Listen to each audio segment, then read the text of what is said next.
আমি আপনার কাছে জোরহাত করে চাবো, আপনার নিজ ক্ষমতায় আপনি আমাকে কটা সময় দিন। আজকে আমি আমার কথা বলতে চাই না।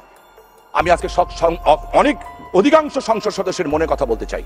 মাননীয় স্পিকার, এই সংসদে আমরা অনেক আছি, আমাদের চিফ হুইপ থেকে আরম্ভ করে সিনিয়র নেতাদের থেকে আরম্ভ করে সবাই আছি। যখন ইচ্ছা তখন একজনের বিরুদ্ধে লিখে দেওয়া হচ্ছে। আমি কোথায় বলবো? মাননীয় স্পিকার, ভরা সংসদের মধ্যে শামীম ওসমান আজকের বক্তব্যগুলো শোনার পর নেটিজনদের এক একজনের এক এক মন্তব্য রয়েছে। অনেকে বলতেছেন শামীম ওসমান নাকি এখানে তেলবাজি করতেছেন, তিনি তার পারিবারিক কথা সবসময় টানতেছেন, সংসদের অর্থ ব্যয় করে তারা এমন কিছু টপিক নিয়ে কথা বলতেছেন যেটা বাহুল্য বলে মনে করতেছেন নেটিজনরা।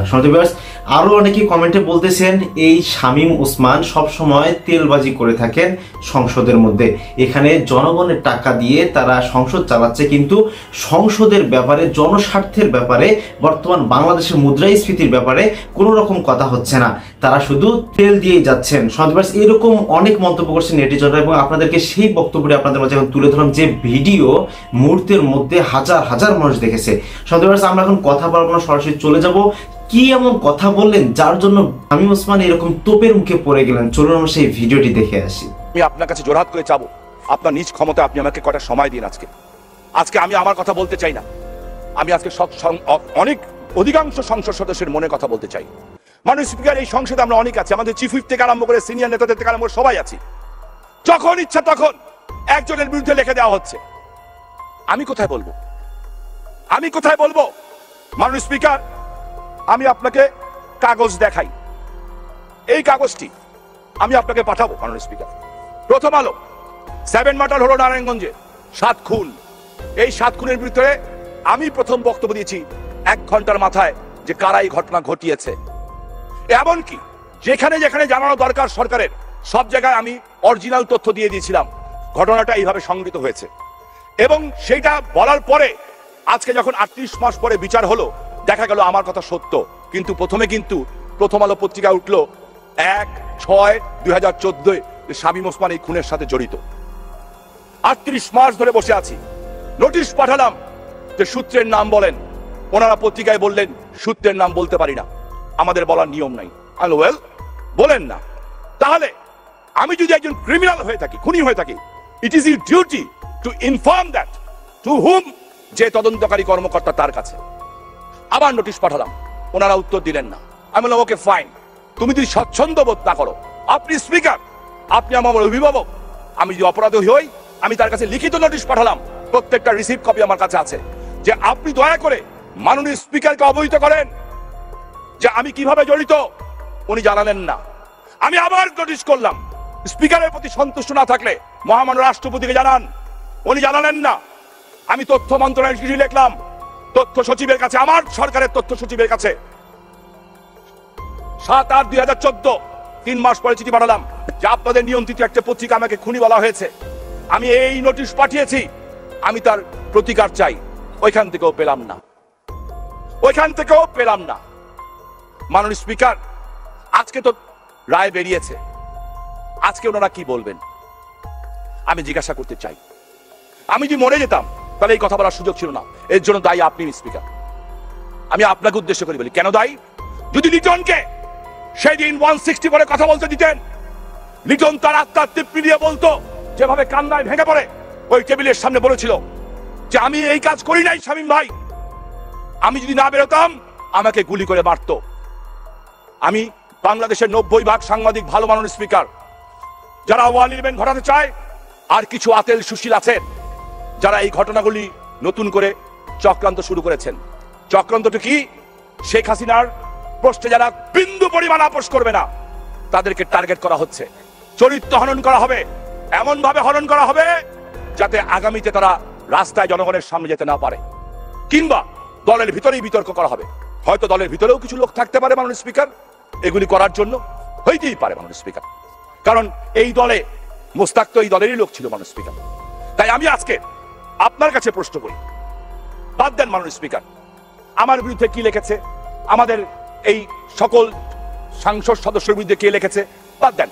আমাদের কোনো ইজ্জত নাই, আমাদের কোনো সমাজ নাই, আমাদের বাসাবাড়ি নাই, আমাদের বউ বাচ্চা নাই, আমাদের কিচ্ছু নাই, আমাদের রক্তের কোনো দাম নাই। আমরা মরলে কেউ কাঁদে না, আমাদের রক্ত না, আমাদের রক্ত নর্দমার ময়লা পানি। আমাদের রক্ত নর্দমার পানি। কিন্তু শেখ হাসিনা, উনি কে? শেখ হাসিনা তো জাতির জনকের কন্যা, জাতির জনকের কন্যা। আমার প্রধানমন্ত্রী, আমার নেত্রী, আমরা যারা ৭৫-এর পরে এসেছি, শেখ হাসিনা আমাদের মা হয়, মা, আমাদের মাতৃতুল্য নেত্রী শেখ হাসিনা।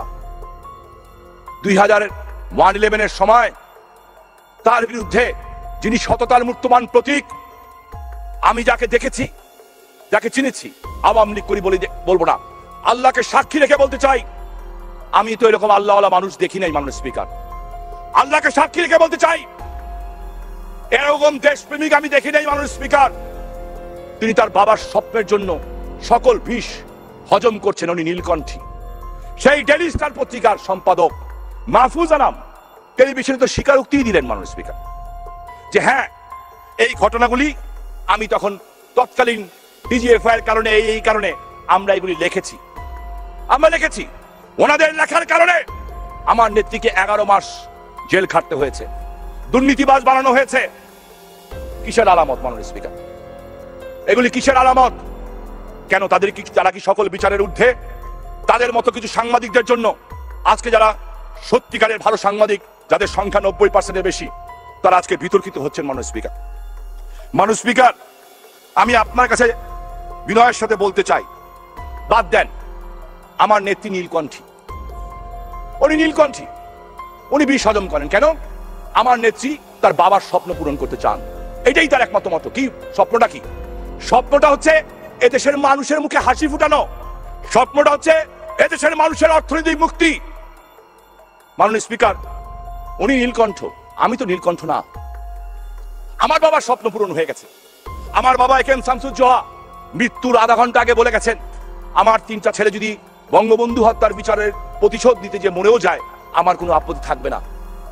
বঙ্গবন্ধুর হত্যার বিচার হয়ে গেছে। মাননীয় স্পিকার, আমার তো আর বেশি স্বপ্ন নাই। আমি তো ওনার মতো ধৈর্যশীল আর নীলকণ্ঠ হতে পারছি না। মাননীয় স্পিকার, আমি তাই আজকে আপনার কাছে প্রশ্ন রাখতে চাই। তাই বলতে পারি, নেত্রী যারা দেশের বিরুদ্ধে খেলা খেলে, যারা মানুষের বিরুদ্ধে খেলা খেলে, তাদের প্রশ্ন আপোষ করেন না। কিন্তু যারা ওনার বিরুদ্ধে খেলে, তাদের সাথে কিন্তু উনি ক্ষমা চাইলেই ক্ষমা করে দেন, কারণ উনি ক্ষমাশীল, উনি ধৈর্যশীল। আমি বিশ্বাস করি ধৈর্যের জন্যই উনি ইহকালে এবং পরকালে সর্বোচ্চ পুরস্কার পাবেন। মাননীয় স্পিকার, নেতৃত্ব বাদ দেন, নেতৃত্ব মানুষ, আল্লাহর রসুল। আমি তো একজন মুমিন মুসলমান, আল্লাহর রসুলেরটা কি করবেন? এই প্রথম আলো পত্রিকা, মাননীয় স্পিকার, এই প্রথম আলো পত্রিকা তার আলপিনে আমার নবী রসুল করিম হযরত মুহাম্মদ মুস্তাফা সাল্লাল্লাহু আলাইহি ওয়াসাল্লামকে সে বিড়ালের সাথে তুলনা করেছিল এবং লিখেছিল মোহাম্মদ বিড়াল। বাইতুল মুকাররমে মসজিদের খতিবের কাছে গেলেন, যে কি করলেন? ক্ষমা চেলেন, ক্ষমা হয়ে গেল। বাহ, আমি মুসলমান, আপনি মুসলমান, জবাব দিতে হবে না?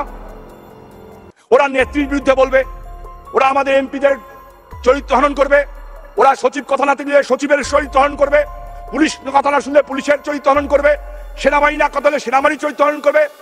ওরা কারা? উলফার টাকায় প্রতিষ্ঠিত এই পত্রিকা। মাননীয় স্পিকার, আমরা জানি না ওরা কারা।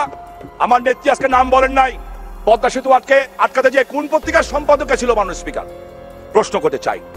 ওরা নতুন করে ষড়যন্ত্র করছে, বিদেশের মাটিতে মিটিং হয়েছে। দুঃখ, ওরা কি করেছে সেটা না, আমাদের দলের লেবাস পরে আছেন, আমাদের দলের লেবাস পরে আছেন। ভালো কথা, সরকারের সুযোগ সুবিধাও নেন, উপদেষ্টাও হন। ওনার পত্রিকায় গত 3 দিন আগে লেখা হলো বিভিন্ন সংসদ সদস্যের নামে, আমার নামে শুদ্ধ। মাননীয় speaker, we are drug dealer. আমি অবাক হলাম, কষ্ট পেলাম। বলে কি এই লোকটা? কে এই লোকটা? ওনার ব্যাকগ্রাউন্ড কি? ব্যাকগ্রাউন্ড দেখলাম, এই ভদ্রলোক 1970 সনে সলিমুল্লাহ সাহেব ছিলেন স্পোর্টস রিপোর্টার অবজারভারের। অনেকেই বলতেছেন শামীম ওসমান শুধুমাত্র গলাবাজি করেন সংসদের মধ্যে, তিনি মূল কথা কখনোই আসেন না। কিন্তু বন্ধুরা, আজকের ভিডিওটি শামীম ওসমান সম্পর্কে আপনার কি মন্তব্য? তিনি আসলে কি সঠিক কথা বললেন নাকি ভুল কথা বললেন? অবশ্যই আপনারা কমেন্টস জানিয়ে দেবেন এবং চ্যানেলে যদি আপনি নতুন হয়ে থাকেন অবশ্যই সাবস্ক্রাইব করুন। এবং শামীম ওসমান সম্পর্কে আপনাদের ধামাকা কিছু কমেন্ট দেখতে চাই এবং ভিডিওটি কে কোথা থেকে দেখতেছেন অবশ্যই কমেন্টস জানিয়ে দেবেন। আজকের ভিডিও পর্যন্তই, আল্লাহ হাফেজ।